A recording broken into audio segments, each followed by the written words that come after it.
Dice 1 Samuel, capítulo 2, versículo 11.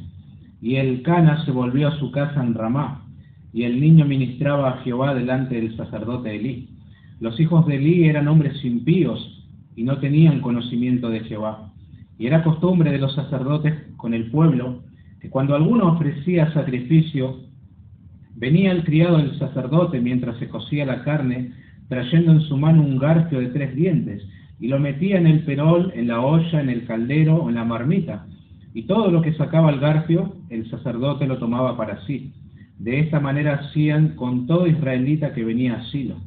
Asimismo, antes de quemar la grosura, venía el criado del sacerdote y decía al que sacrificaba: da carne que asar para el sacerdote, porque no tomará de ti carne cocida, sino cruda. Y si el hombre le respondía: quemen la grosura primero y después toma tanto como quieras, él respondía: no, sino dámela ahora mismo, de otra manera yo la tomaré por la fuerza. Era pues muy grande delante de Jehová el pecado de los jóvenes, porque los hombres menospreciaban las ofrendas de Jehová. Y el joven Samuel ministraba en la presencia de Jehová vestido de un efod de lino, y le hacía a su madre una túnica pequeña, y se la traía cada año cuando subía con su marido para ofrecer el sacrificio acostumbrado. Y Elí bendijo a Elcana y a su marido, a su mujer, diciendo: Jehová te dé hijos de esta mujer en lugar del que pidió a Jehová. Y se volvieron a su casa. Y visitó Jehová a Ana, y ella concibió y dio a luz 3 hijos y 2 hijas. Y el joven Samuel crecía delante de Jehová. Pero Elí era muy viejo, y oía de todo lo que sus hijos hacían con todo Israel, y cómo dormían con las mujeres que velaban a la puerta del tabernáculo de reunión.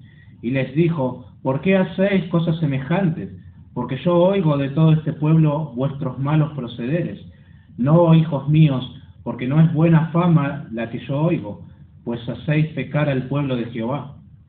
Si pecare el hombre contra el hombre, los jueces le juzgarán. Mas si alguno pecare contra Jehová, ¿quién rogará por él? Pero ellos no oyeron la voz de su padre, porque Jehová había resuelto hacerlos morir. Y el joven Samuel iba creciendo y era acepto delante de Dios y delante de los hombres.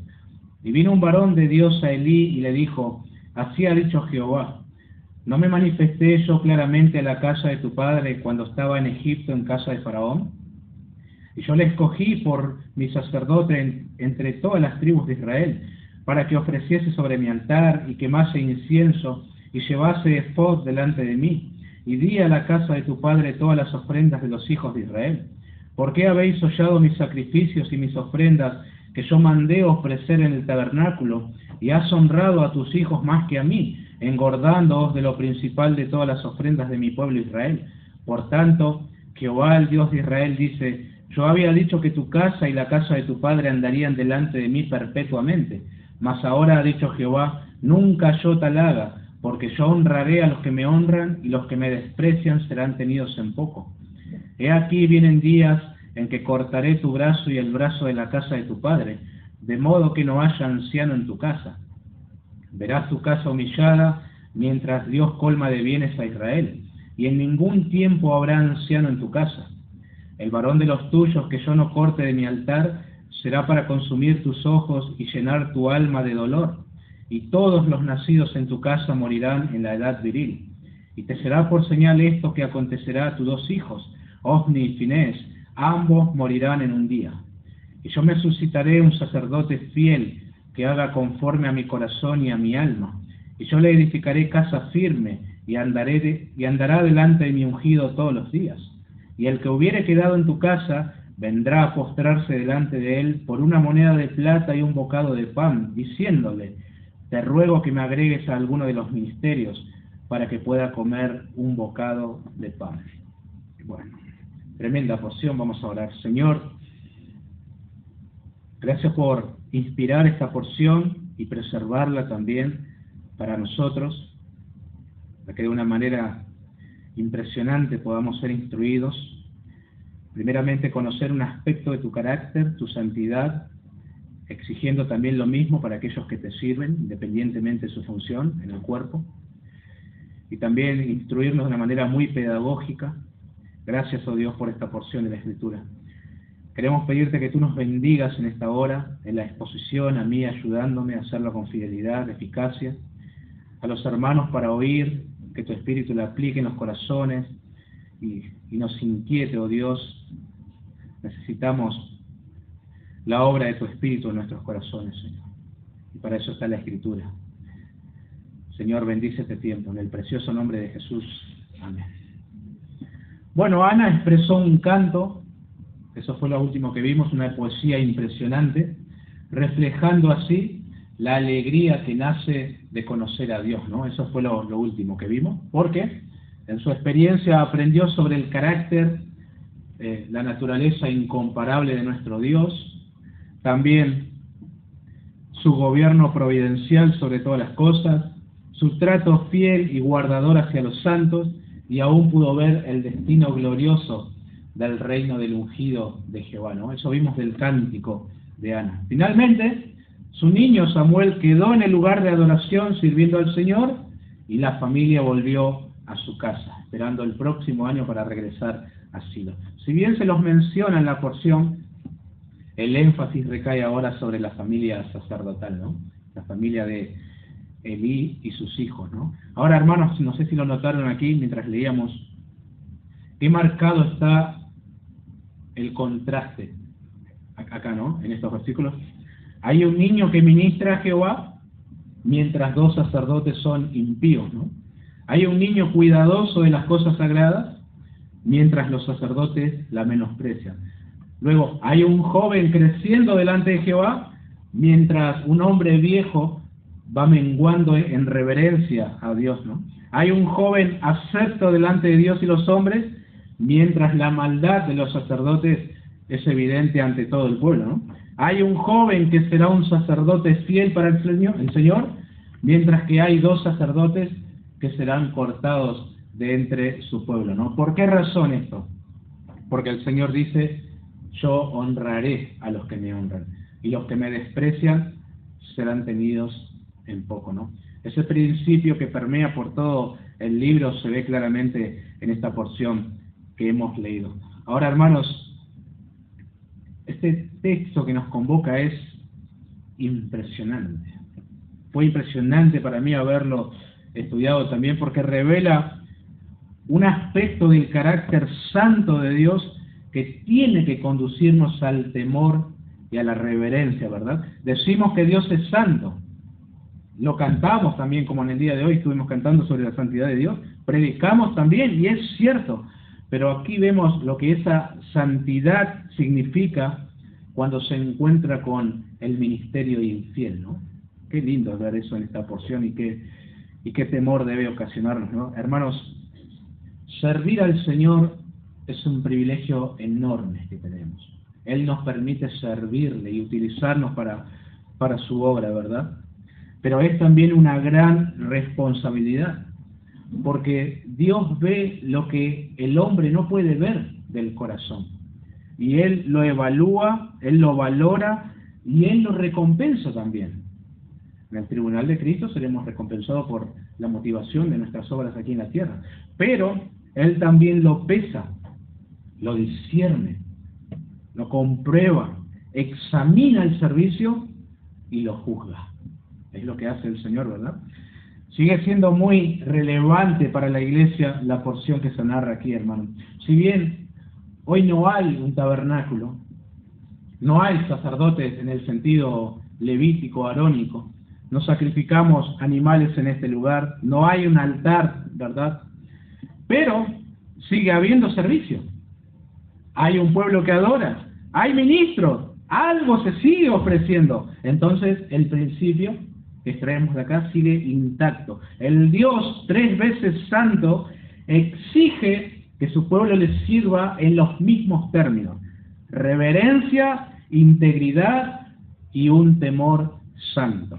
No de manera superficial, no ocultando pecado, no menospreciando sus cosas, porque, como veremos, hay un peligro en ejercer el ministerio en esas condiciones, en realizar un servicio al Señor sin conocerle a Él verdaderamente, ¿no? La Escritura da testimonio de esto que estoy diciendo, hermanos. ¿Recuerdan a Nadab y a Abiú, los hijos de Aarón, en Levítico capítulo 10? Ofrecieron fuego extraño al Señor y el Señor los consumió en ese mismo momento.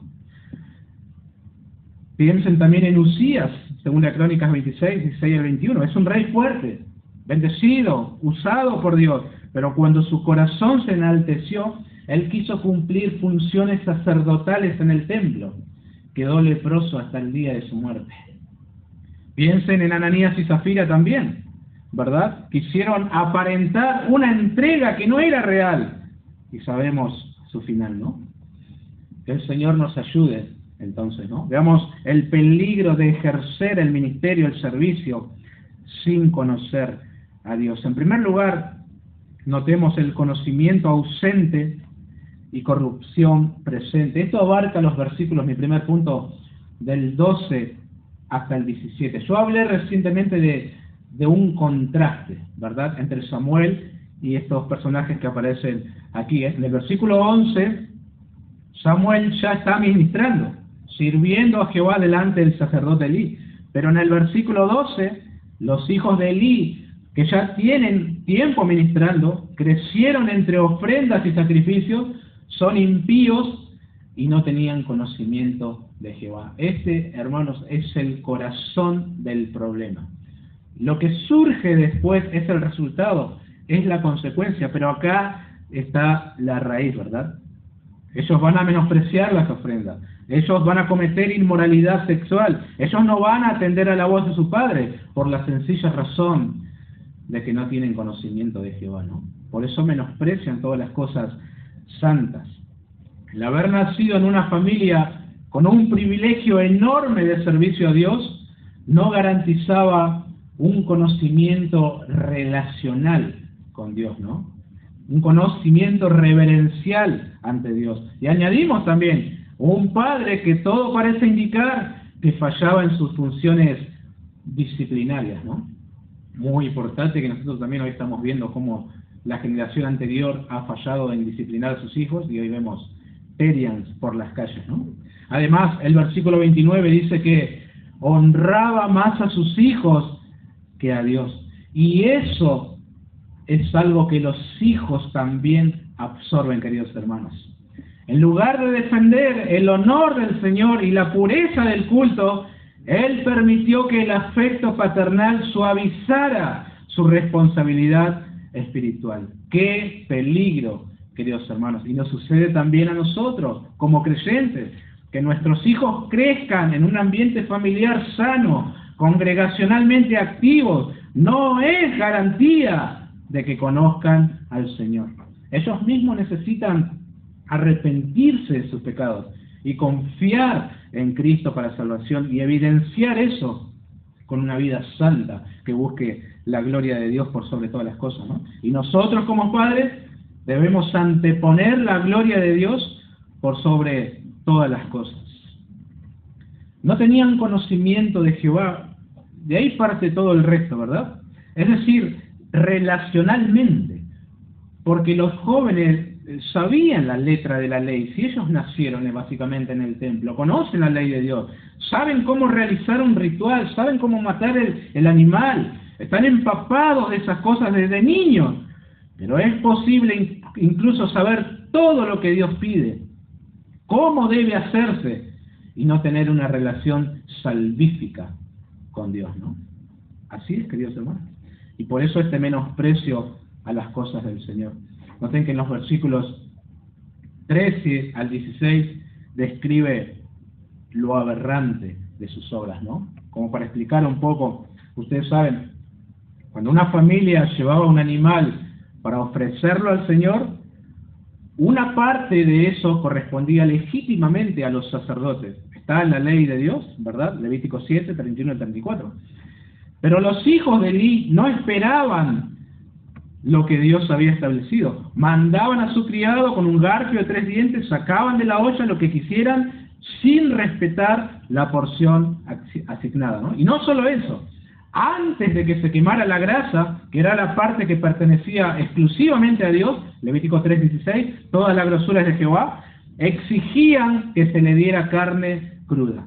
Si la persona quería primero ofrecer la gracia al Señor, como correspondía, ellos respondían con amenaza: no, si no, dámela ahora, de otra manera yo la tomaré por la fuerza. Cosa interesante, ¿no?, de los sacerdotes. Ahora, hermanos, la grosura, ustedes saben, era considerada la mejor y más lujosa parte del animal. Esa es la que correspondía a Dios, por supuesto, ¿no? La idea era que Dios siempre debía recibirlo primero y Dios debería recibir su porción primero. Pero estos jóvenes tomaban su porción antes de quemar la grosura y se quedaban con lo mejor. Como para sintetizar esto en palabras sencillas, tomaban más de lo que Dios le había permitido, se adelantaban a lo que debía ser ofrecido primero al Señor, usaban intimidación para imponerse y convertían el sacrificio en una oportunidad de abuso. Además, esto es grave, llevaban a otros también a menospreciar las ofrendas al Señor. Por eso el verso 17 dice: los hombres menospreciaban las ofrendas de Jehová. Y claro, ¿quién va a querer ofrecer un sacrificio al Señor, ofrendar, si se va a encontrar con un abuso de parte de los ministros del Señor, ¿no? Nadie va a querer acercarse al tabernáculo. Por eso el Nuevo Testamento dice el apóstol Pedro, hablando de los falsos maestros, por causa de los cuales el camino de la verdad será blasfemado, ¿no? Y si el liderazgo hace esto, ¿y qué le queda al resto del pueblo, no? Se verá como algo malo. Ahora, el texto describe, hermanos, que era un pecado muy grande el que cometían. Pero hay un detalle muy interesante aquí, que describe este gran mal. Era delante de Jehová. Eso cambia mucho, hermano. Porque algo puede parecer tolerable socialmente, como la homosexualidad, por ejemplo. Puede incluso hasta normalizarse dentro de la congregación.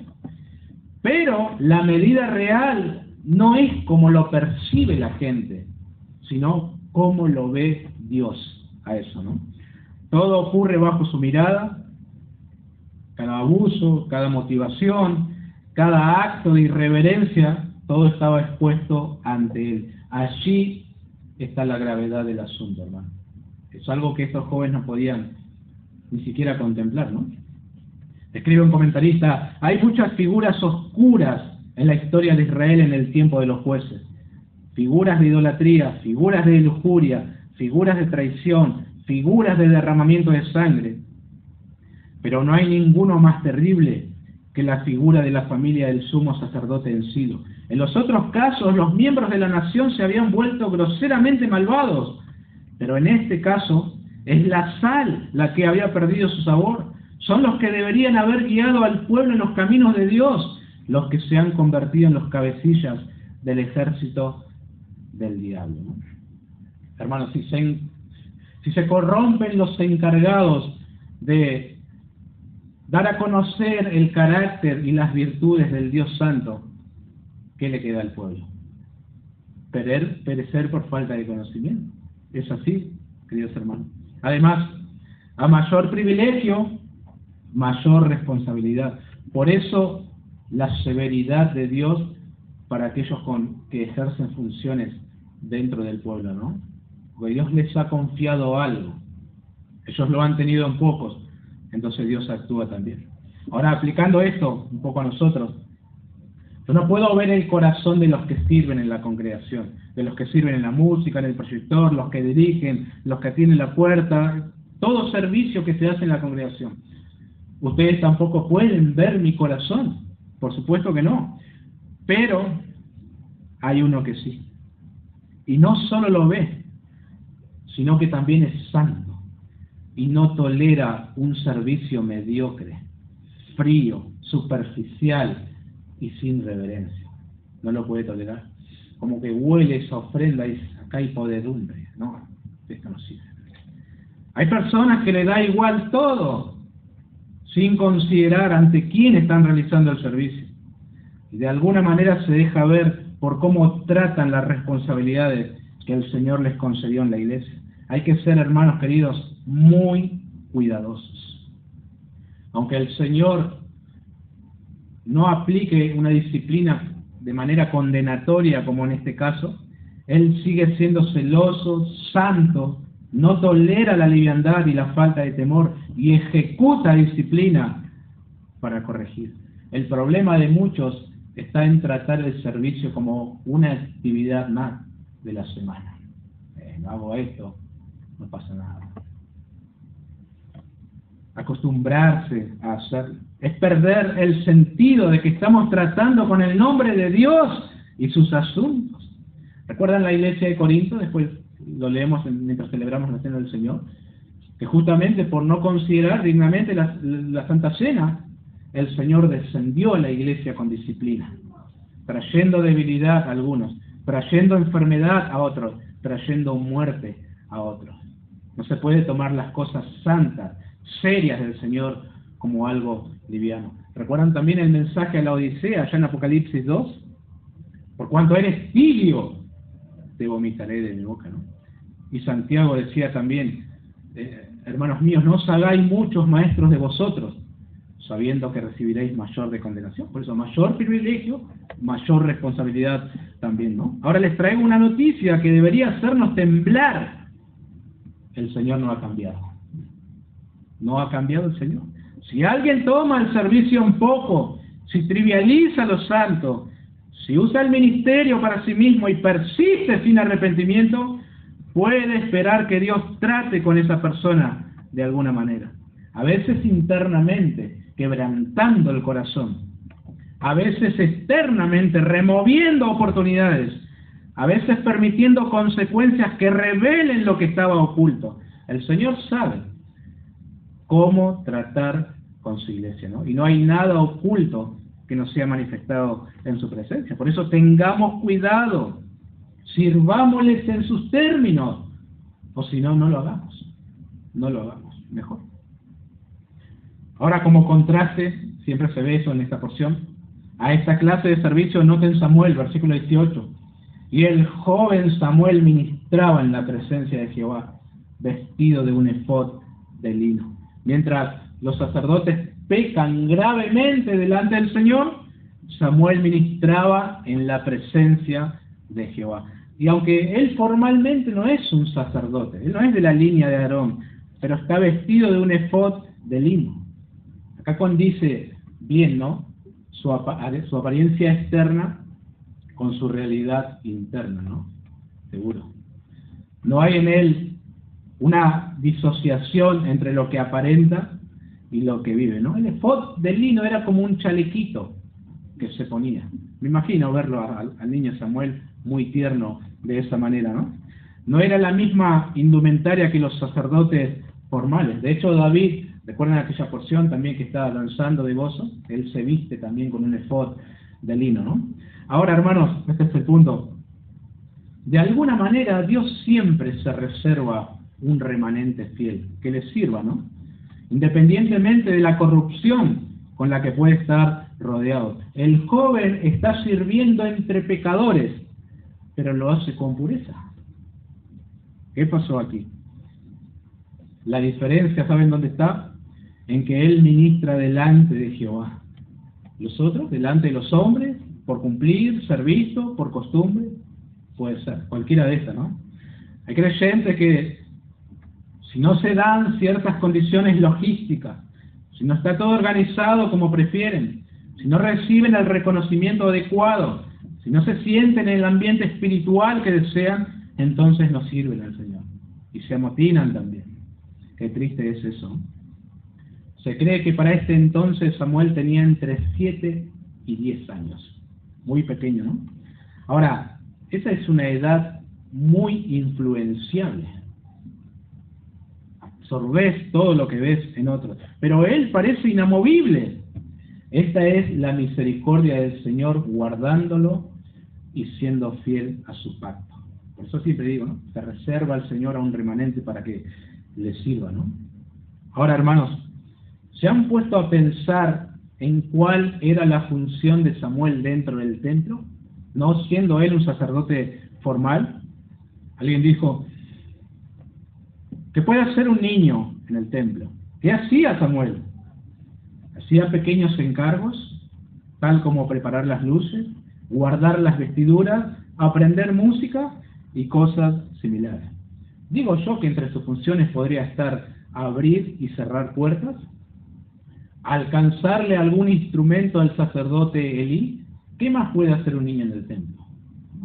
Nada más. De hecho, él ni siquiera podía entrar al lugar santísimo, no es un sumo sacerdote, es un pequeño ayudante dentro del tabernáculo, ¿no? Pero el punto es que el Señor recibe ese servicio, aunque parezca insignificante. Sin embargo, aborrece lo que recibe de los sacerdotes formales. ¿Notan ahí el contraste? Porque ellos lo hacen con un corazón corrupto. Lo mismo aplica a la iglesia del Señor. Tu servicio puede parecer insignificante. Nadie te ve, nadie te palmea la espalda. Pero si es como para el Señor, es de mucha estima para Él, ¿no? Tal como alguien dijo, un niño encendiendo lámparas con un corazón limpio puede ser más agradable a Dios que un sacerdote manipulando el altar con un corazón endurecido. Ahora, como cerrando el punto, ¿notan en el versículo 21, hermanos, el principio que venimos considerando? Ana honró al Señor, dedicando a su único hijo al servicio, y el Señor la honró a ella, no solo con un niño precioso, sacerdote, juez y profeta, sino que también le concedió más hijos. Por otro lado, el sacerdote Elí honró más a sus hijos que a Dios, y Dios le termina sacando sus hijos y también el ministerio. Yo honraré a los que me honran, y a los que me desprecian serán tenidos en poco. Si Dios tiene que romper algo que Él había dicho que así debe hacerse, Él lo va a hacer, ¿no? Veamos en segundo lugar, advertencia ignorada y corazón endurecido, versículo 22. Pero Elí era muy viejo y oía de todo lo que sus hijos hacían con todo Israel y cómo dormían con las mujeres que velaban a la puerta del tabernáculo de reunión. Y les dijo: ¿por qué hacéis cosas semejantes? Porque yo oigo de todo este pueblo vuestros malos procederes. No, hijos míos, porque no es buena fama la que yo oigo, pues hacéis pecar al pueblo de Jehová. Si pecare el hombre contra el hombre, los jueces le juzgarán, mas si alguno pecare contra Jehová, ¿quién rogará por él? Pero ellos no oyeron la voz de su padre, porque Jehová había resuelto hacerlos morir. Hermanos, la corrupción espiritual nunca se detiene, ¿no? El pecado escala, como una rueda que sigue girando y llevando todo a su paso, ¿verdad? Servir a Dios impíamente, sin conocerle, afectará otras áreas de tu vida. Desencadena también en corrupción moral. Por eso Pablo decía en 1 Corintios 5, ¿no? Un poco de levadura leuda toda la masa, inflama y alcanza inclusive a otros también, ¿no? Ahora, no solo hay abuso del sacrificio acá, hay también inmoralidad sexual a la puerta del tabernáculo. Qué falta de temor en estos jóvenes, ¿no? Tal como alguien escribió, queridos hermanos, cuando el corazón no teme a Dios en lo vertical, tarde o temprano se desordena en lo horizontal. Siempre es así, hermanos. Hay dos cosas que observamos en este punto. Primero, la advertencia inútil del sacerdote Elí, y segundo, la obstinación culpable de sus hijos, ¿no? Elí, todo parece indicar que confronta verbalmente, ¿no?, a sus hijos, pero su reprensión es muy débil e inútil. No hay una disciplina real. Es decir, él habló, pero no actuó. Está incompleta la disciplina así. Es como el padre que dice a sus hijos: hijito, no hagas eso, está mal, ¿por qué lo haces? Cuando lo que tiene que hacer es pararse, agarrar la vara y hacerlo saltar de un balazo a la cola, ¿no? Eso tiene que hacer. Y no lo hace. Para él es suficiente decirlo. El liderazgo pasivo, queridos hermanos, también es culpable. Es partícipe indirecto de su pecado. Decía alguien: los padres estarían mejor si gritaran menos, sermonearan menos y tomaran acciones sensatas con más frecuencia, dejando que los niños vean las consecuencias de su desobediencia. Elí tenía que haber tomado medidas, hermanos, como padre y ministro de Dios en el tabernáculo. Se hubiese parado frente a sus dos hijos y con voz y resolución firme tenía que decirle: hombres impíos, hijos de Belial, fuera de este lugar santo. Y así echarlos del tabernáculo, priorizando la gloria y la santidad de Dios. No hizo eso, no lo hizo. Estaba también, queridos hermanos, en sus manos, conforme a Deuteronomio 21, convocar a los ancianos del pueblo y tratar el caso judicialmente. Y si se hallaban culpables, como lo eran, los hombres de la ciudad tenían que apedrearlos hasta que mueran. Pero el viejo Elí solamente dijo: ¿por qué hacen cosas semejantes?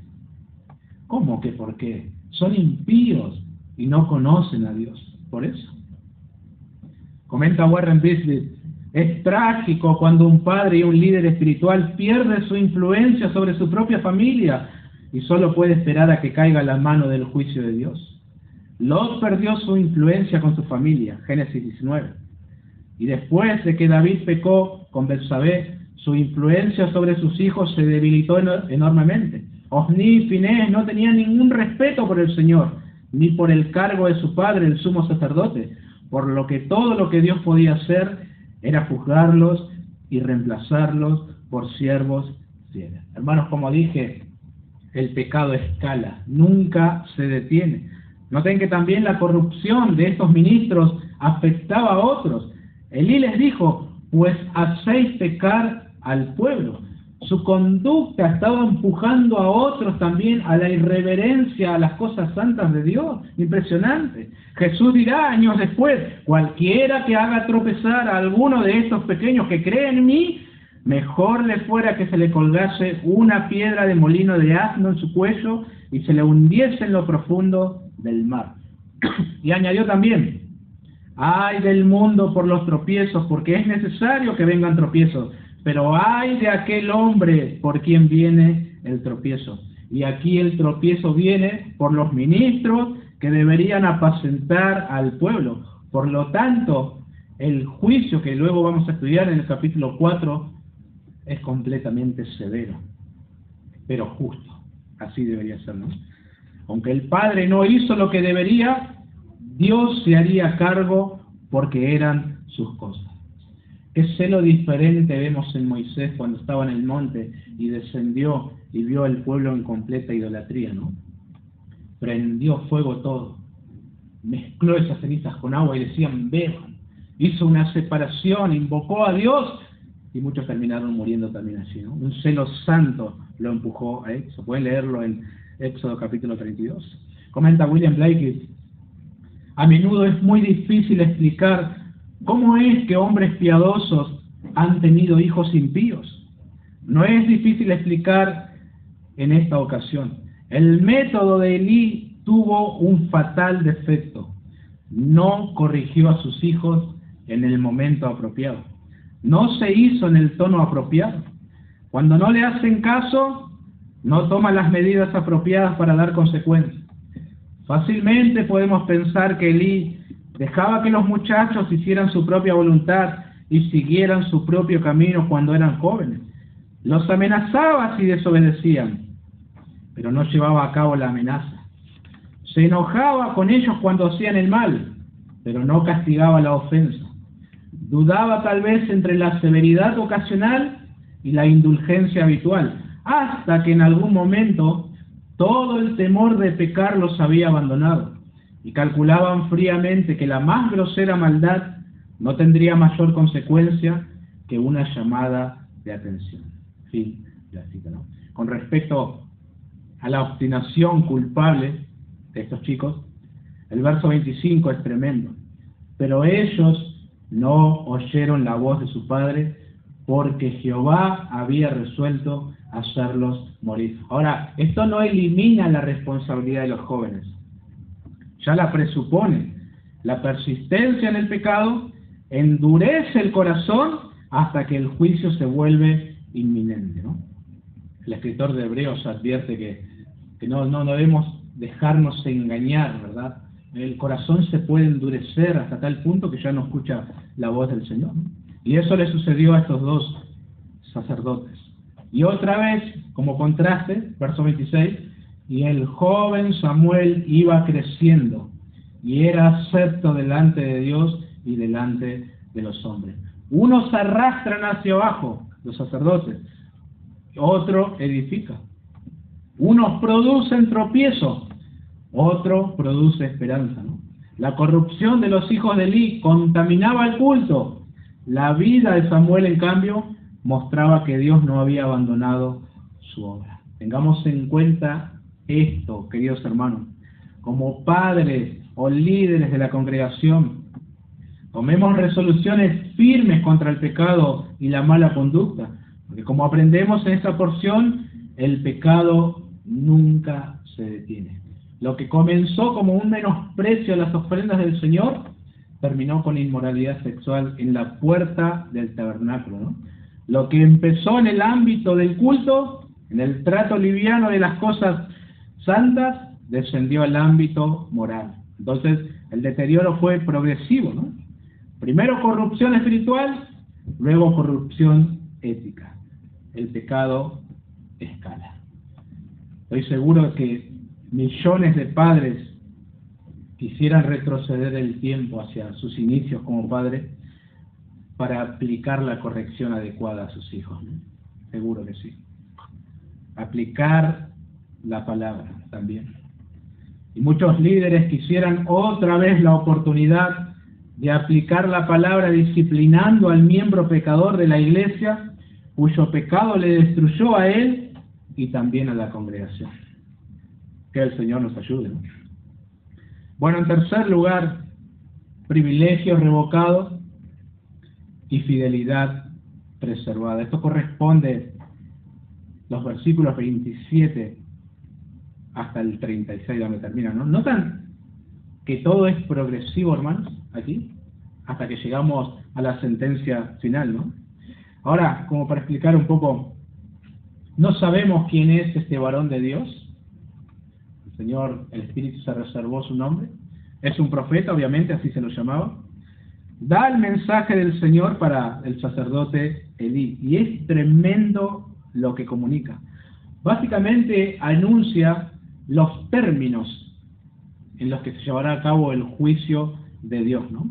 Y lo hace empleando los tres tiempos: pasado, presente y futuro. Del pasado le recuerda a Elí el privilegio que había tenido él al ser escogido para servir en el ministerio, ¿verdad? Se remonta hasta Aarón. Habla de acercarse al altar, ofrecer sacrificios, participar de las ofrendas. Bueno, todos privilegios, ¿no? Y eso nos dice algo. No es que se ganaron por mérito el sacerdocio. Para nada. Fue un regalo, un don de Dios y un privilegio enorme. Pero como dije, a mayor privilegio, mayor responsabilidad también. Además, que Dios le haya dado el don del sacerdocio no significa que el privilegio no podía ser quitado. Si se tiene en poco el servicio, si se deshonra a Dios, Él lo puede quitar y dárselo a alguien mejor. Y de hecho, eso es lo que va a hacer Dios, ¿no? Lo mismo aplica para los que sirven al Señor en la iglesia de Cristo, hermano. Puede que hayan recibido el privilegio de servir en cualquier área que sea, lo que se te ocurra en este momento. Pero cuando el servicio se convierte en una rutina vacía, o se busca la propia gloria, o más aún, se deshonra al Señor con pecado, Dios puede removerte y levantar a otros que lo hagan con más fidelidad y con un corazón íntegro. Será un juicio no condenatorio para el creyente, porque ninguna condenación hay para los que están en Cristo Jesús, pero sí un juicio disciplinario que puede implicar que nunca más le sirvas en esa función. Pensaba en ese momento, contaba el pastor MacArthur una vez un incidente que tuvo con algunos ancianos de su congregación, donde buscaban derrocarlo, y varios de, creo que eran 5, varios de ellos nunca más sirvieron al Señor como pastor. Haberse levantado de esa manera, ¿no? Injustamente. Estos jóvenes nunca más volvieron a ejercer el sacerdocio, porque Dios lo cortó de entre su pueblo. Y más adelante lo menciona. Aún el sacerdocio de Elí es quitado de él y dado a otra línea. Lo vamos a ver después, ¿no? A veces me pregunto, solo me pregunto, ¿no? De muchos que eran miembros de las iglesias y servían en algún área y hoy ya no están. Si el Señor, lo que me pregunto es, si el Señor no los habrá removido por un servicio mediocre, con un corazón corrupto, sin integridad y con pecado oculto.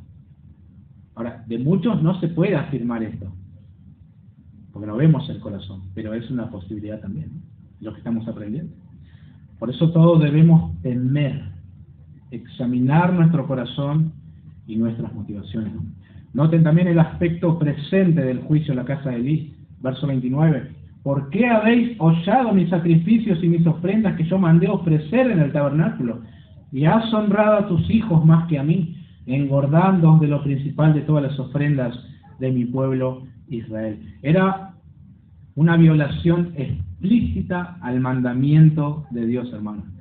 Pero muy interesante algo, que el varón de Dios se dirige a Elí y no a sus hijos. ¿Quiénes son los que están pecando? Los hijos, no el padre. ¿Por qué se va a él? Bueno, el pecado material lo estaban ejecutando Ofni y Finés, pero la responsabilidad del gobierno recaía sobre Elí. El texto no dice simplemente que sus hijos menospreciaban las ofrendas. Notan que el mensaje divino formula la acusación en plural. ¿Por qué habéis, vos y tus hijos, hollado mi sacrificio? ¿No? Incluye al padre y luego personaliza: has honrado a tus hijos más que a mí. Es decir, el Señor imputa a Elí una culpa de tolerancia. Él no era el autor directo, ¿no?, de la inmoralidad ni del abuso sacrificial, pero era el sacerdote, era el juez y era el padre.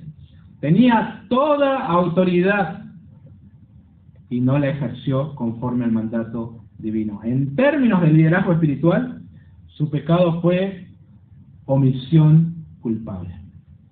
¿Recuerdan cuando Eva es engañada por la serpiente? La voz de Dios, ¿hacia quién fue? Adán. ¿Dónde estás tú? Y Adán podría haber dicho: ahí está. No, yo no, no. La responsabilidad recaía sobre Adán. En Josué capítulo 7 el pecado lo comete Acán, pero el Señor va a Josué. Israel ha pecado. El líder es confrontado primero porque responde por el pueblo que dirige. A los jefes de familia se le demandará el cuidado pastoral sobre la familia que Dios les encargó. Por eso cuando una esposa anda medio retobada, el pastor va a llamar al esposo y no necesariamente a él. O sus hijos también, ¿no? El pastor va a llamar al padre para ver qué está pasando allí, ¿no? Elí no se podría haber excusado: pero yo no fui, fueron mis hijos. Estaban bajo su liderazgo paternal y sacerdotal. Dios fue a él, ¿no? El aspecto futuro del juicio comienza desde el versículo 30 en adelante. Ese por tanto, ¿no?, del versículo 30, ya está marcando el desenlace final, ¿no? Y el juicio incluye pérdida de fuerza, verso 31, muerte prematura, verso 34, y humillación futura en el verso 36. Todo esto se cumplió. Los jóvenes mueren en el capítulo 4 en manos de los filisteos, ¿no? Elí también termina muriendo después. Muchos años después, hermanos, en los días de Salomón, esto es lo que les iba a mencionar, Salomón, el hijo de David, Abiatar, el sacerdote de la familia de Elí, fue depuesto como sumo sacerdote y fue reemplazado por Sadoc, que venía de otra familia. ¿Notan? La sentencia se da ahora, pero todo se cumple años después y muchos años después. Pero la palabra de Dios siempre se cumple, ¿no? Qué tremendos dolores de cabeza vivió este sacerdote. Y en el caso de los jóvenes, qué peligroso es ejercer el ministerio sin conocer a Dios, ¿no? Sin temer. Ahora, hermanos, el pasaje no termina solo con ruina, verso 35. Y yo me suscitaré un sacerdote fiel que haga conforme a mi corazón y a mi alma. Y yo le edificaré casa firme, y andará delante de mi ungido todos los días. Qué hermoso este versículo aquí en medio de tanta perversidad, ¿no? En primera instancia, ese sacerdote fiel es Samuel, ¿no? A él se refiere. Él encarna esa fidelidad que faltó en los hijos de Elí. Sin embargo, estarán de acuerdo conmigo, el texto apunta más allá, ¿no? La expresión que haga conforme a mi corazón y mi alma y la promesa de una casa firme desbordan la figura de Samuel, ¿no? Lo sobrepasa. Obviamente, la plenitud de esta promesa se encuentra, su cumplimiento definitivo, en un sacerdote perfecto, uno cuya obediencia no sería parcial ni intermitente, sino absoluta. ¿De quién estamos hablando? Cristo Jesús, ¿no? Sacerdote fiel, definitivo. No según el orden levítico, sino según un orden superior y eterno. El escritor de Hebreos en su carta trata sobre eso. Pero hermanos, el punto es que Dios no abandona su propósito. Cuando un liderazgo cae por infidelidad, Él levanta a otro conforme a su voluntad. Pensemos en tres cosas para finalizar. Primero, el servicio es un privilegio que exige fidelidad, ¿no? El servicio es un privilegio que exige fidelidad. Los sacerdotes menospreciaban las ofrendas, menospreciaban los sacrificios, cometían actos de inmoralidad en un lugar que era para el servicio del Señor. ¡Qué cosa más horrible! Pero su pecado no se detenía ahí, ¿no? No paraba. Ustedes saben, hermanos, todas esas cosas que se hacían en el tabernáculo, las ofrendas, los sacrificios, eran sombras. Apuntaban a un sacrificio perfecto del Cordero que Dios mismo se proveería. Entonces, no está mal decir que estos jóvenes estaban menospreciando la cruz de Cristo. No está mal eso, ¿no? Era un menosprecio al Señor y a la ofrenda que Él realizaría, ¿no? El escritor de Hebreos dijo en el capítulo 10, 29, ¿cuánto mayor castigo pensáis que merecerá el que pisoteara al Hijo de Dios y tuviere por inmunda la sangre del pacto en la cual fue sacrificado e hiciere afrenta al Espíritu de gracia? Esto se aplica muy bien a estos dos jóvenes, aunque ellos todavía no la vieron. Pero ustedes saben, Dios ve todas las cosas. Nosotros vivimos en el tiempo, Dios no. Se había visto esto, ¿no? Hermanos queridos, servir sin reverencia, predicar sin temor, administrar lo sagrado con un corazón impuro, mostrar a los hombres que estás bien con Dios cuando en tu corazón sabes que no es así, no es una falta menor, es una deshonra a la cruz que proclamamos, ¿no? Por lo tanto, que tu servicio, que mi servicio sea con fidelidad. Difícilmente sea perfecto, ¿no? Porque el pecado nos sigue afectando a todos.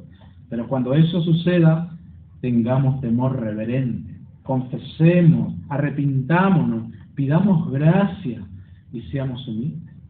Si el mismo Dios que aplica disciplina con severidad también es grande en misericordia y Él perdona y restaura y seguimos otra vez adelante.